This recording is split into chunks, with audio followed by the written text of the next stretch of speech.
हर खबर पर होगी आपकी पकड़। डाउनलोड कीजिए एबीपी लाइव ऐप। इस समय की बड़ी खबर हम आपको बता दें, एबीपी न्यूज संवाददाता जगविंदर पटियाल ने खुलासा किया है कि किस तरह पंजाब के कैबिनेट मंत्री के करीबी ने किसानों का बीज खुले बाजार में बेचकर मुनाफा कमाया। आरोपों के घेरे में है पंजाब के सहकारिता मंत्री सुखजिंदर सिंह रंधावा।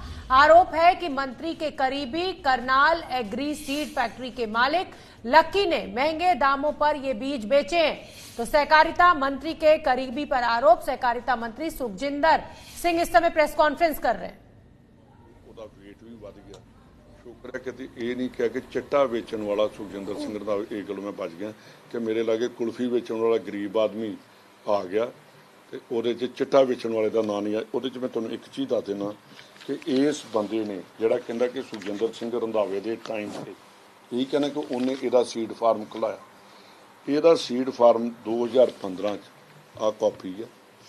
2015 अकाली गवर्नमेंट की गवर्नमेंट आ, ਉਹਦੇ ਵਿੱਚ ਇਹਨੂੰ ਸਰਟੀਫਿਕੇਟ ਮਿਲਿਆ। ਸੀਡ ਸਰਟੀਫਿਕੇਸ਼ਨ ਅਥਾਰਟੀ ਨੇ ਇਹਦਾ ਅਪਰੂਵ ਕੀਤਾ।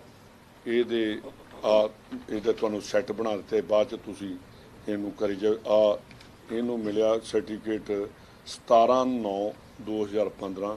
ਸਾਡੀ ਸਰਕਾਰ ਜਿਹੜੀ ਬਣਦੀ ਆ ਉਹ 2017 'ਚ ਬਣਦੀ ਹੈ ਔਰ ਇਹਦਾ ਲਿਖਿਆ ਕਿ ਰਿਨਿਊਡ ਅਪ ਟੂ 16/9/2021 ਤੱਕ ਇਹਦੀ ਰਿਨਿਊਬਲ ਸੀ। दूसरी चीज़ जी क्या कि सुखजिंदर सिंह रंधावे का राइट हैंड बंदा आज़ाद उम्मीदवार हरजीत कौर अकाली दल च शामिल नहीं कि उन्होंने जेडे इंडिपेंडेंट। ठीक है, हमारे साथ हमारे सहयोगी जगविंदर पटियाल जुड़े हुए हैं जिन्होंने ये बड़ा खुलासा किया है। जगविंदर, सबसे पहले तो आपसे जानना चाहेंगे, ये मंत्री जी जो हैं वो प्रेस कॉन्फ्रेंस कर रहे हैं पर पंजाबी में बोल रहे हैं, तो हमें समझाइए क्या कह रहे हैं।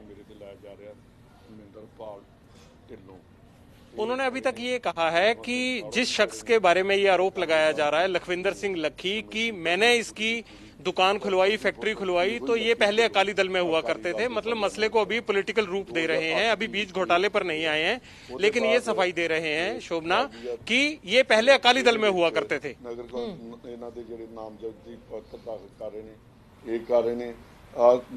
लक्की ढिल्लों निर्मल सिंह कालों जी बैठे आ ते जेडे श्रीमान जी कहते कि सुखजिंदर सिंह रंधावे का बंदा। जगविंदर सिंह जिस खुलासे को लेकर ये सफाई दे रहे हैं सुखजिंदर सिंह, तो कहीं ना कहीं सफाई देने के लिए आना पड़ा।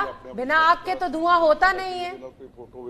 जेड़ा इहदे पारस ना लग जाए वो गंदे तो गंदा बंदा भी। देखिए, सफाई देनी बनती थी क्योंकि ये मेरे हाथ में एफआईआर है, वो एफआईआर है जो 11 मई को दर्ज हुई थी और इस एफआईआर में शोभना साफ साफ कहा गया है कि किस तरह से गैर कानूनी ढंग से बीज बेचे जा रहे थे। और पंजाब सरकार की ये जिम्मेदारी बनती है कि पंजाब जो कि एक कृषि प्रधान राज्य है, वहां पर किस तरह किसानों को 70 रुपए वाला वो बीज जो अभी एग्रीकल्चर यूनिवर्सिटी ने अगले 3 साल तक किसानों को खुले बाजार में उपलब्ध नहीं होने देना था, उसे 200 रुपए प्रति किलो 3 गुना ज्यादा दाम पर धान का ये बीज था, उसे बेचा जा रहा है।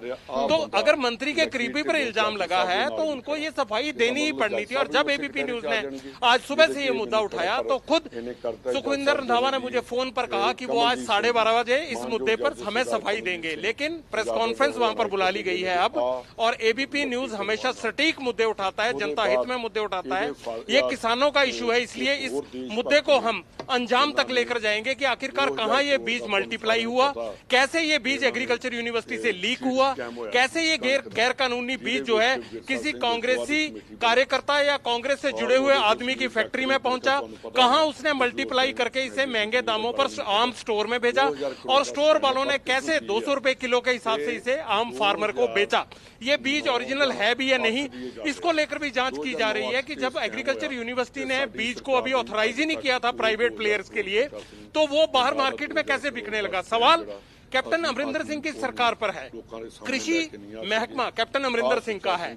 और इस तरह से अगर नकली बीज या फिर गैर मान्यता प्राप्त बीज जो है बाजार में बड़े नाम से बिक रहे हैं, 3 गुना ज्यादा महंगे दाम पर बिक रहे हैं, तो कैप्टन अमरिंदर सिंह कहां सो रहे हैं? उनको खड़े होकर अभी तक पिछले 15 दिन में क्यों इसकी जांच का आदेश नहीं दिया गया? बिल्कुल जगविंदर, सवाल एक ये भी तो बड़ा गंभीर है ना कि 70 रुपए का बीज अगर 200 रुपए में किसान खरीद रहा है तो पहले तो दुगनी तिगनी कीमत दे रहा है उस गरीब का ये नुकसान। उसके बाद अगर एग्रीकल्चरल यूनिवर्सिटी ने इसको अभी पास ही नहीं किया है तो हो सकता है कि वो दूसरा धोखा किसान के साथ हो जाए। तो ये तो बहुत गंभीर मामला है। उन्होंने बादल साहब ने, तभी तो हम इसे बीज स्कैम कह रहे हैं। कल हमने जो डायरेक्टर सीड है एग्रीकल्चर यूनिवर्सिटी के गुरजीत मांगट, उनसे बात की।